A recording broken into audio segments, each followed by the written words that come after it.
Hi everyone, thanks for joining me on Oz Artist Show. I'm Sage in Sydney, and today we have a very special guest, George Gittoes, who's going to be talking about his new film, his documentary, Ukrainistan Artist War.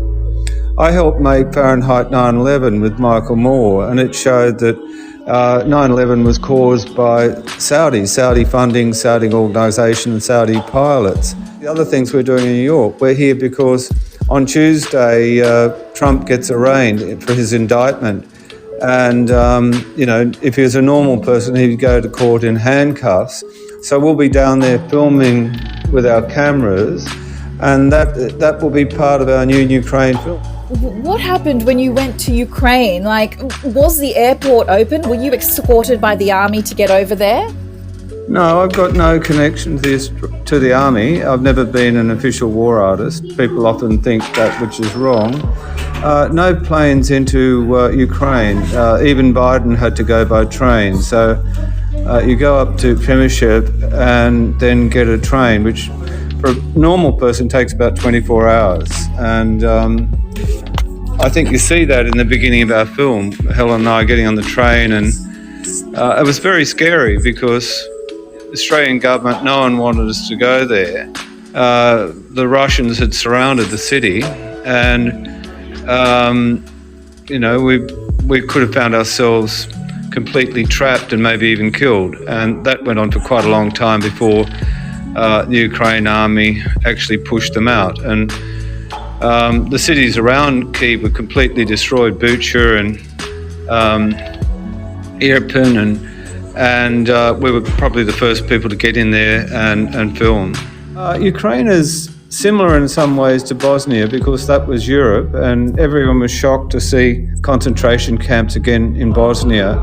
But Ukraine is much more like Sydney or New York, and when you're in a country like Cambodia or Rwanda or Somalia, things are so different. You can't imagine what it would be like if that level of war was happening in your own country. But Kyiv, for example, where we were, is much more sophisticated than Sydney or New York. There's the Modigliani Cafe, where most people in Sydney wouldn't know who Modigliani was, the great French-Italian painter. And wonderful history, their own culture, more luxury cars than you'd see in Sydney, beautiful shopping centres, highly educated people. And unlike Australia, they actually have an industry. They make Antonov aeroplanes, among other things, high-tech equipment, satellites. They made satellites for Elon Musk. So being there and seeing that destruction happening to a place, you can see what it would be like if it came to Sydney or, to a place like New York. And, the people are dressed the same. People look at our films and they see, I'm just in a place where all the houses have been destroyed, and you see a mother walking out with children. They're dressed like any kids that you find in any upmarket suburb, and eating an ice cream, and then the mother talks to you and tells you how the children are traumatized by the war. So it's like World War III. Being there, you can imagine what it would be like if a similar attack happened in the cities that we're familiar with. Our film is really showing how artists can do more than military, and that the military is not a solution. So the film is not only in Ukraine, it's in Afghanistan, where we've got the Yellow House, which is the only art school and media school in Jalalabad. And we've lasted, I've been back there, I'm about to go back there again after Ukraine, and we've got approval from the Taliban to continue our work, including schools and workshops for girls and women. And we're there, but our Australian forces who've disgraced themselves over there by committing war crimes and atrocities are not there, and the Americans are gone. They committed more atrocities. And art continues, and we believe that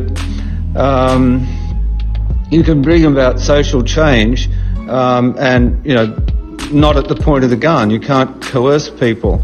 And it's the same in Ukraine. I mean, if Putin does win and takes over the country, the whole country hates him. They'll be fighting against him until eventually, with a lot of death and destruction, it'll turn around. The people of Ukraine will never be coerced into losing their culture.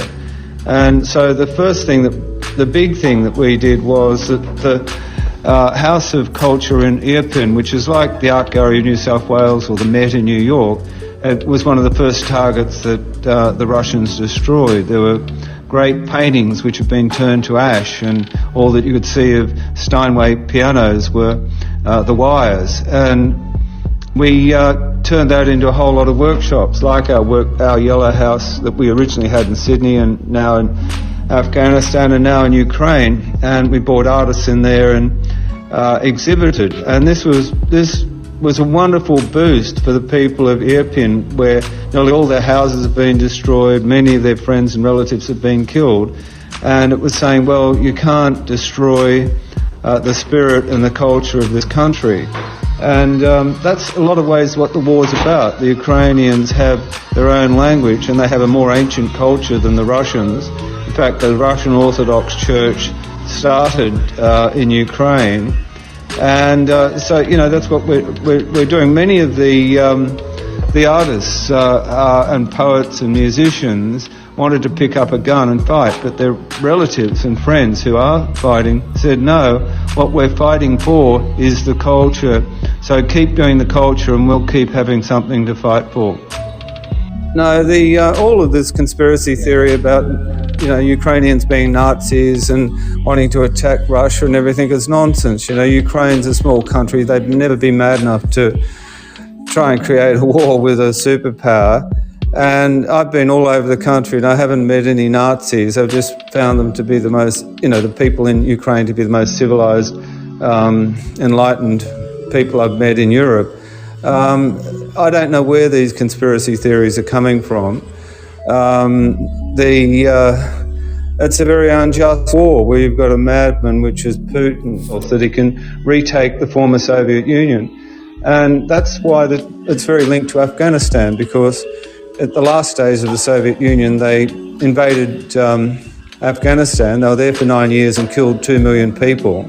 And then it fell apart under Gorbachev, and the country broke up, and he sees himself as this like a czar who's going to rebuild it. But he also is like a super vampire in that he, to me, he embodies pure evil. He feels strong. The more people who get killed because of his ambitions, the stronger he feels. He feeds on the death and the destruction that he's doing.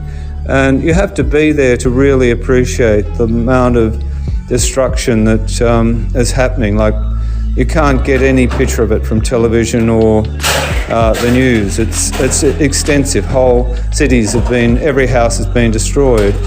And, when your house is destroyed in a war like that, there's no insurance. And if you've got and the banks are destroyed, you've got no money to rebuild it. So you've got very, lovely families who are well educated. They could be university professors or teachers or whatever, and they're out in the cold with bits of wood making a fire to boil water. It's unbelievable destruction.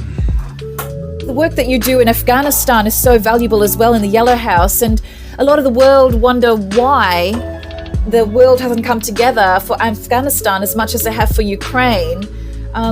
Is that just because Afghanistan's not in Europe and we have closer ties to Europe than the Middle East? I think that Australia's disgraced itself in Afghanistan. We've had, you realise that one of the Special Forces soldiers has gone to jail for murder, and there'll be more.